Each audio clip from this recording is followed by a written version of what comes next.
Hi friends, welcome to my YouTube channel. ಇವತ್ತು ನೋಡಿ ನಾನು ಸೌತೆಕಾಯಿ ಹಾಗೂ ಟೊಮಾಟೊ ಮಿಕ್ಸ್ ಎರಡೂ ಹಾಕಿ ಸೌತೆಕಾಯಿ ಗೊಜ್ಜನ್ನು ಹೇಗೆ ಮಾಡೋದು ತೋರಿಸ್ತೀನಿ. ಇದಕ್ಕೆ ಒಗ್ಗರಣೆ ಕೊಡ್ತಾಯಿದ್ದೀವಿ. ಈರುಳ್ಳಿ 2 ತೊಗೋಬೇಕು.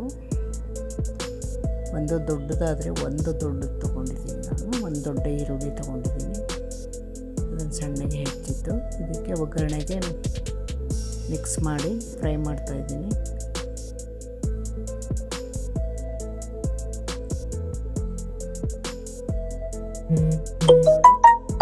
ಚೆನ್ನಾಗಿ ಫ್ರೈ ಮಾಡಬೇಕು.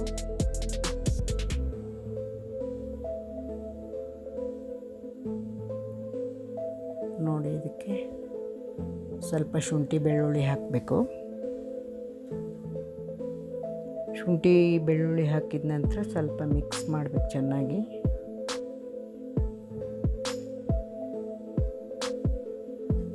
ಆಮೇಲೆ ಟೊಮೆಟೊ ಹಾಕಬೇಕು.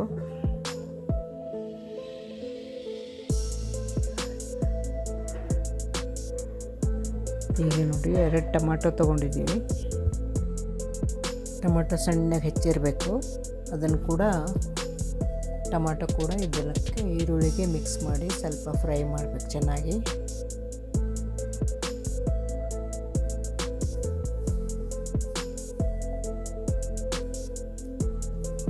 ಒಂದು 2-3 ನಿಮಿಷ ಫ್ರೈ ಮಾಡಬೇಕು.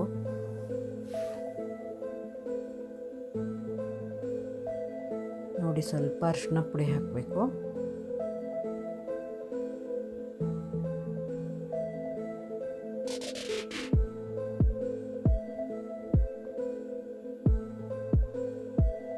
ಸ್ವಲ್ಪ ಸಾಲ್ಟ್ ಹಾಕಬೇಕು.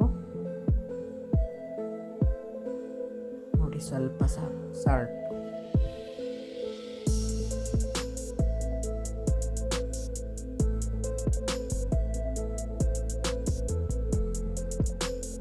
ನೋಡಿ, ಚೆನ್ನಾಗಿ ಮಿಕ್ಸ್ ಮಾಡಬೇಕೀಗ.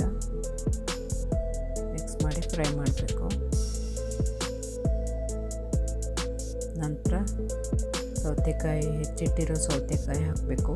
2 ಇಟ್ಕೊಂಡಿದ್ದು ಸೌತೆಕಾಯಿ. ಗ್ರೀನ್ ಇರುತ್ತಲ್ಲ, ಡಾರ್ಕ್ ಗ್ರೀನ್, ಅದು ಆ ಸೌತೆಕಾಯಿ ಇದ್ದರೆ ತುಂಬ ಟೇಸ್ಟಿಯಾಗಿರುತ್ತೆ.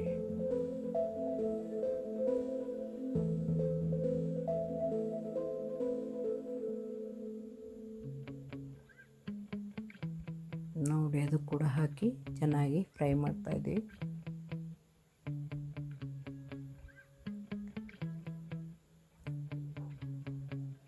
ಸ್ವಲ್ಪ ಫ್ರೈ ಆದ ನಂತರ ಒಂದು ಚಿಕ್ಕ ಗ್ಲಾಸಿಂದ 1 ಗ್ಲಾಸ್ ನೀರು ಹಾಕಬೇಕು. 1/4 ಗ್ಲಾಸು ನೀರು ಹಾಕಬೇಕು.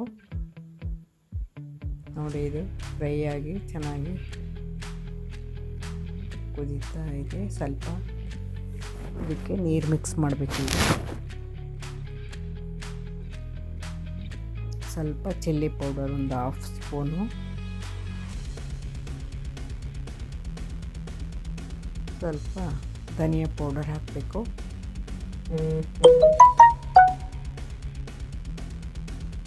ಹಾಕಿ ಚೆನ್ನಾಗಿ ಮಿಕ್ಸ್ ಮಾಡಬೇಕು.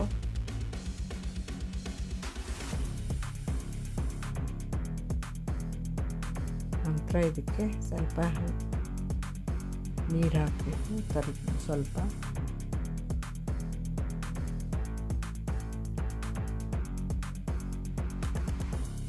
ನೋಡಿ, ಒಂದು ಚಿಕ್ಕ ಗ್ಲಾಸಿಂದ 1/4 ಗ್ಲಾಸ್ ನೀರು ಹಾಕ್ತಾಯಿದ್ದೀನಿ ನಾನು.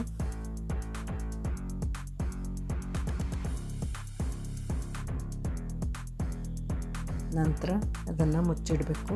ಸ್ವಲ್ಪ ಹೊತ್ತಿಗೆ ಕುದ್ದಿರುತ್ತೆ, ಚೆನ್ನಾಗಿ ಬೆಂದಿರುತ್ತೆ. ಸೌತೆಕಾಯಿ ಪಲ್ಯ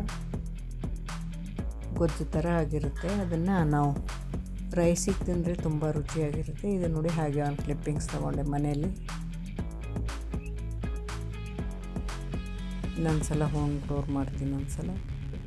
ನೋಡಿ, ಈಗ ಎಲ್ಲ ಸೌತೆಕಾಯಿ ಚೆನ್ನಾಗಿ ಬೆಂದಿದೆ. ನೋಡಿ, ಆಗಲೇ ನೀರೆಲ್ಲ ಕಮ್ಮಿ ಆಗಿದೆ. ಸ್ವಲ್ಪ ಉಳಿದಿದೆ ನೀರು. ಅದು ಗ್ರೇವಿ ಥರ ಆಗಿದೆ. ನೀವೆಲ್ಲ ಟ್ರೈ ಮಾಡಿ ನೋಡಿ. ಹಾಗೆ ನನ್ನ ಚಾನಲನ್ನು ಸಬ್ಸ್ಕ್ರೈಬ್ ಮಾಡಿ. Thank you.